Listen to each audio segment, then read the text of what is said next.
สุดท้ายแล้วขั้นสืบต่อไปก็หมายความล่างโลกกันอิสราเอลจะยกอาวุธนิวเคลียร์ออกมาลินดังนั้นอเมริกาที่เฝ้ายุดสงบซะยุดสงบไปก่อนเพราะว่ามันจะล่างโลกอิสราเอลถ้าถึงทำลายหลายอดบ่ไหวอาจจะคนใดคนหนึ่งโมโหขึ้นมานะนิวเคลียร์ไปใส่อิหร่านจัก10 ลูกนี่โอ้ยมาไล่แล้วนี่ดังนั้นโดนัลด์ทรัมป์เห็นตัวนี้แล้วว่าหยุด stop จังหยุดนาตาญาฮูอ้าวคอยจะเอาใจเจ้าคอยไประเบิดนิวเคลียร์ให้เจ้าซะเจ้าหยุดดังนั้นอิสราเอลบอกว่า accept แต่อิหร่าน accept หรือบอกกับฟังต่อไปใน2 วันนี้ในมือแรงนี่แหละอิหร่านหยุดหรือบ่หยุดขั้นบ่หยุดก็ไปว่าเตรียมเอาความหายนะไว้โลดนะแค่นี้เรื่องอิหร่านว่าเท่านี้เตรียมเอาจิ๊บหายโลด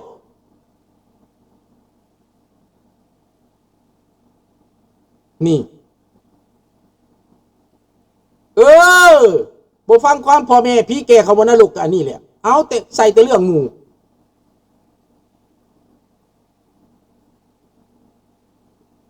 ราษฎรก็ออกไปสู่คือกันบ่แม่นเด้อบ่แม่นจักดีบ่แม่นจักดีราษฎรบ่ได้คัดกับพระเจ้าแผ่นดินเด้อในสมัยก่อนพวกเจ้าถึงล่างสมองเจ้าบ่เห็นบ่เพิ่นไปเยี่ยมยามเสียงขวางเจ้าบ่เห็นบ่อันนั้นน่ะราษฎรนั่นถือเขาปั้นไปถือเขาจี้ไปถือเขาหลอกไปบัดแล้วก็ตายคือหมาเนาะย้อนว่าบ่เข้าใจนั่นแหละย้อนว่าบ่เฮียนฮู้นั่นแหละย้อนว่าบ่เข้าใจตั้งแต่ก่อนพระเจ้าแผ่นดินเก็บภาษีบ่เพิ่นคูที่ประชาชนบ่พวกเจ้าเดือดร้อนย้อนพระเจ้าแผ่นดินบ่พ่อแม่พวกเจ้าทุกข์ยากย้อนพระเจ้าแผ่นดินบ่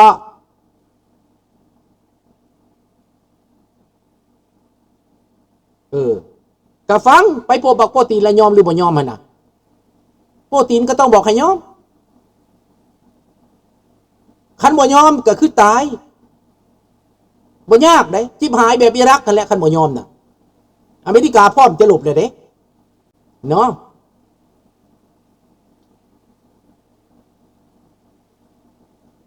ดังนั้นคนลาวตื่นซะเสียแบบใดเพื่อตัวเองอยากได้ลูกหลานต่างประเทศกลับขึ้นไปสร้างประเทศพวกเจ้าก็เห็นเอาเองถ้าพวกเจ้าบ่อยากได้ก็เกียรติสร้างพวกเรานอกอยู่หั่นล่ะเกียรติสร้างอยู่หั่นแหละเด้อเกียรติสร้างอยู่หั่นแหละพวกเจ้าก็รับกรรมอยู่หั่นแหละเด้อพวกลาวในนั่นน่ะลาวนอกเขาเสยเขาบ่รักเราเขาบ่ฮักเฮาก็ให้เขาตายอยู่หั่นแหละลาวนอกเขาสบายแหละเขาอยู่นำประเทศที่เขาเจริญแหละเขาสิเดือดร้อนหยังถามแน่เขาเดือดร้อนหยังอย่างเก่งเขาก็คืออย่างเก่งเขาก็คือทอดบ้านคือลุงสุนทราคือทอดบ้านคือทอดซื่อคือทอดซื่อได้ว้าวจริงๆถ้าเป็นแบบนี้นะให้ไปอยู่ก็ยังบ่ไปได้นี่แหละเนาะดังนั้นอิหร่านก็จบยังใสยูเครนรัสเซียทุกวันนี้เอาบ่รอดแล้วไปบ่ได้แล้วหมดแล้วยูเครนยิงแข็งแกนขึ้นน้ำมือกินมกปลาฝรั่งแซ่บเด้อลุงว่าซั่น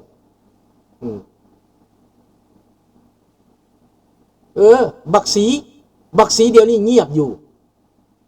เสียไต้หวันกับย่านอเมริกาย่านญี่ปุ่นย่านนาโต้ญี่ปุ่นบ่ได้ลิ้นได้ญี่ปุ่นเตรียมรับมือได้ญี่ปุ่นเอาแห้งได้ย่านญี่ปุ่นกับเกาหลีใต้ได้ย่านอเมริกาเป็นใจพวกนี้ได้เห็นแล้วบ่อิหร่านเห็นแล้วบ่อิสราเอลสุดท้ายให้เบิ่งยูเครนแข็งแกร่งขึ้นเท่าน้ำมือ yes ยูเครนแข็งแกร่งเหรอแข็งแกร่งขึ้นเหรอครับผมเยอรมันอยู่เบื้องหลังนะครับเยอรมันจะบ่ให้รัสเซียมาเหยียบอีกสมัยก่อนฮิตเลอร์นั้นเยอรมันเสียเปรียบคราวนี้เยอรมันจะบ่ยอมให้ รัสเซียโซเวียตมาเหยียบดังพวกเยอรมันอีกจะบ่ให้มาหยุดบ่ให้มาแบ่งประเทศ1เป็น2อีกฟังดีๆ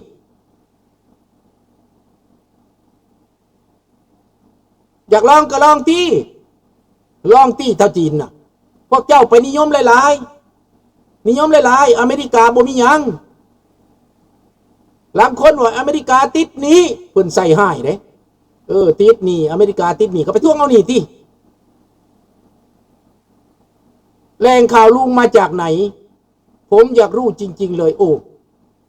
มาจากลุงนี่แหละบ่ได้มาจากใส่โดนแหล่งข่าวลุงมาจากลุงเองนะลุงบ่ฟังความไผดอกลุงเบิ่งเองมองเองเห็นเองแล้วไปซอกเอาเองเด้อคันอยากฮู้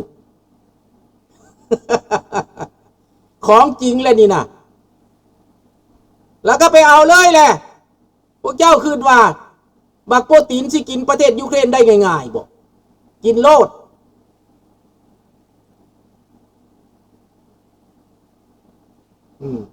กินโลดพวกเจ้าเนี่ยดังนั้นยูเครนนับมือแข็งแกร่งขึ้นยุโรปเสริมทัพให้ยูเครนแคนาดาเสริมทัพให้ยูเครนอเมริกาก็อาวุธส่งไปเรื่อยๆบ่ได้ตัดแต่หลอกรัสเซียซื่อๆให้มาอาจจะแคมF16เงินอาวุธอำนาจหลอกรัสเซียเพื่อจะจัดการกับอิหร่าน My God bye bye good night see you tomorrow thank you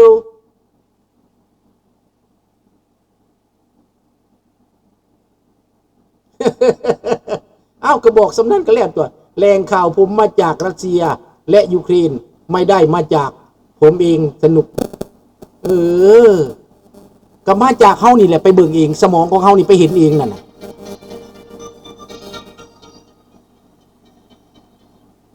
ฮัลโหล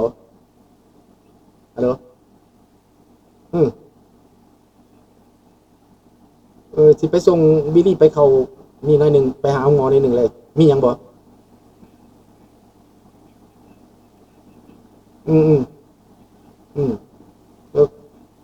โอเคแล้วมาแต่หนึ่งสิไปแหวเด้อ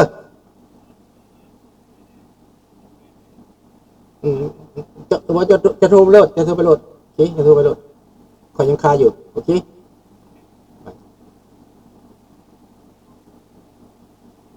พอแล้วลูกหลานเชิญไปกินข้าวแล้วลูกหลานเชิญไปกินข้าวตรงนี้เอาละขออำลาพระจากเท่านี้เด้อพบกันใหม่ในวันบายบายกุดไนวันนี้ราตรีสวัสดิ์เอาใจลาวนอกแบบใด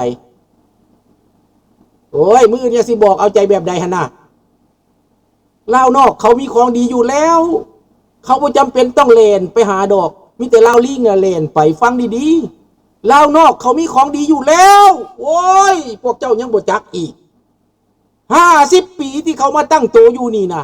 เขามาฝึกวิชาความรู้อยู่นี่นะเขาจำเป็นเขาสิเลนน้ำไผ่เขาเป็นตัวของเขาเองรู้จักไหมบายบาย